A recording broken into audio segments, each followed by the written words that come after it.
కర్మ అంటే ఏంటి? కర్మకి శాస్త్రం లోపల దానం అదానం అని ఉంది. తర్వాత మాట్లాడడం అంటే ఇవ్వడము, తీసుకోవడము, మాట్లాడము, ఇవన్నీ కర్మల కిందకి వస్తాయి. ఈ కర్మకు ఫలం ఏంటి అంటే మనం చేస్తున్న పనికి ఫలం అప్పుడే వస్తే దాన్ని క్రియామాన కర్మ అంటారు. వీటిని క్రియామాన కర్మలు అంటారు. అంటే ఇప్పుడు చేస్తున్నాము, ఇప్పుడు మనకు ఫలితం వస్తుంది. అయితే ఈ క్రియామాన కర్మలు అంటే మనం చేస్తున్న కర్మలకు వెంటనే ఫలం వచ్చేటి కొన్ని ఉంటే, కొన్ని తర్వాత ఫలాన్ని ఇస్తాయి. అంటే కర్మలు చేస్తూ ఉంటే ఇప్పుడు ఫలం వస్తుంది, తర్వాత కూడా ఫలం వస్తుంది.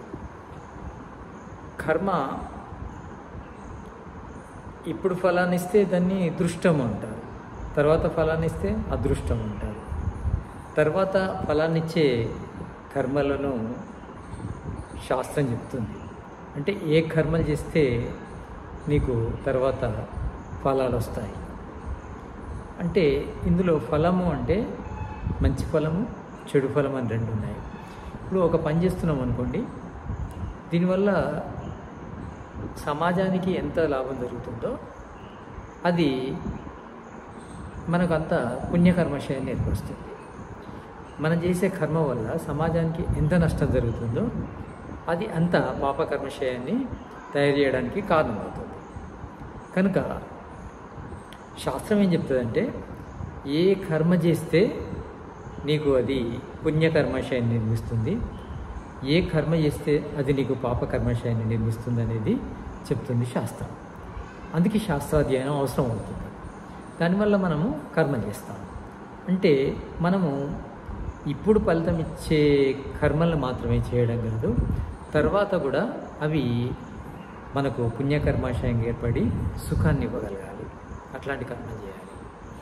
కర్మ అంటే కర్మ ఉంది అని మనం ఎలా నమ్మాలి?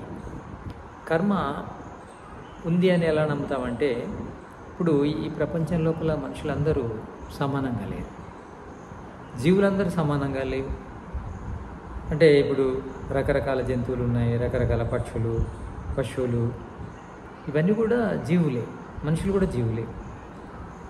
కొన్ని జీవులు చాలా సుఖపడుతున్నాయి, అంటే మనుషులు చాలా సుఖపడే వాళ్ళు ఉన్నారు, కష్టపడే వాళ్ళు ఉన్నారు, బాగా సుఖపడే వాళ్ళు ఉన్నారు, బాగా కష్టపడే వాళ్ళు ఉన్నారు, శరీరము సంపూర్ణ అంగాలతో ఉన్నవాళ్ళు ఉన్నారు, బలహీన అంగాలతో ఉన్నవాళ్ళు ఉన్నారు, కొన్ని అంగాలు లేని వాళ్ళు ఉన్నారు.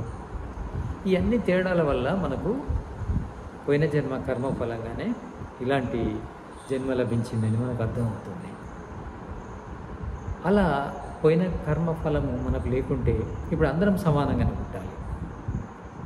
జీవులు రకరకాల జీవులు ఉన్నాయి, ఈ జంతువులేంది, పక్షులేంది, పశువులేంది, ఇవన్నీ ఉండకూడదు కదా.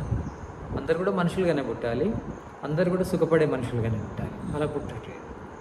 దీనివల్ల కర్మఫలం అని మనకు అర్థమవుతుంది. కర్మఫలం ఉంది అంటే పోయిన జన్మ ఉంది అని అర్థం.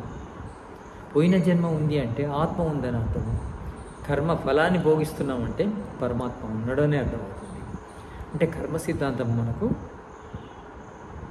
పునర్జన్మను తెలియజేస్తుంది, తర్వాత ఆత్మను తెలియజేస్తుంది, ఆ తర్వాత పరమాత్మను తెలియజేస్తుంది. ఇవి ఉండడం వల్లనే మనుషులు అందరూ సమానంగా లేరు, రకరకాలుగా భోగాలు అనుభవిస్తున్నారు.